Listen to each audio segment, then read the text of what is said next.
मियाँ बारिश में एक बेंच पर अकेली बैठी थी, खुद को बेबस और दुनिया से अलग महसूस कर रही थी।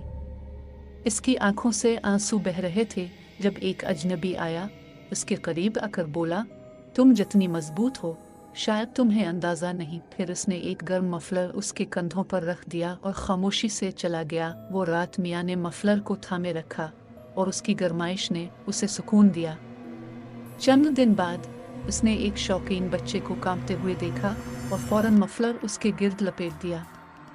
बच्चा शुक्रिया कहता है और चंद घंटों बाद वही मफलर एक बुजुर्ग को दे देता है जो सर्दी से ठिठुरता हुआ बैठा था।